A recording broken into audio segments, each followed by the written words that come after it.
Anglers Extra. Back here on the Anglers Extra pregame show, the Chatham Anglers getting set to take on the Falmouth Commodores here in Falmouth. Cooper Boardman alongside Greg Veliz of Miami here for Catch of the Day.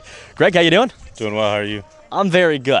Now, the Anglers making the trek all the way to Falmouth here today. You've been a big part of the Anglers' success thus far. Manager Tom Holliday immediately has basically thrust you into that closer's role. Have you taken on that responsibility? I wasn't really a closer at school until my sophomore year after I got injured. I came back as a reliever, and I just knew how to do it, and I just worked well at it, and I just fit into the role perfectly.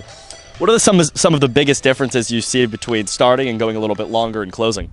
Waiting. You just have to wait around a lot. It's not fun, but you just have to do it, and that's what Coach Holliday wants me to do, so guess I'll do that up here.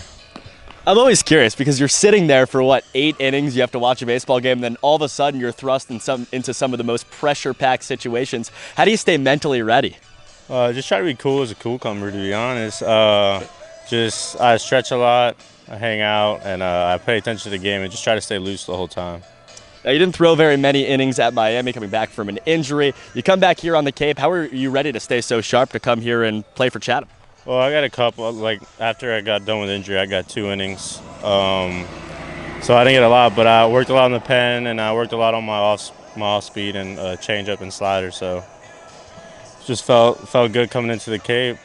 What's been working for you in particular on the Cape in terms of your pitches? Fastball control has been huge, and then getting my breaking ball over for strike, and then using the changeups against lefties is a pitch I just added on really since I got up here. Now, in terms of off the field, there aren't very many palm trees compared to Florida at home for you or anything like that, but there's still beaches. What are some of the biggest differences you see between Massachusetts and Florida? I feel like the water is darker here for some reason, but I know it's cold and there's hills and stuff, so it's very different. Florida's very flat and a lot hotter, but a different heat, but it's nice though. Yeah, it's a little bit cooler here, a little bit less humidity. Not too much, right? Exactly. In terms of off the field, what have you been doing to enjoy yourself so far in Chatham? Hanging out with the guys, getting to know everyone. You play against these guys in season, and now you're on the same team with them, so you just get to know them and hang out with all them and try to find the stuff to do in Chatham. Greg, thanks so much. I appreciate it. Thank you. Throw things back over to Josh Schaefer for more.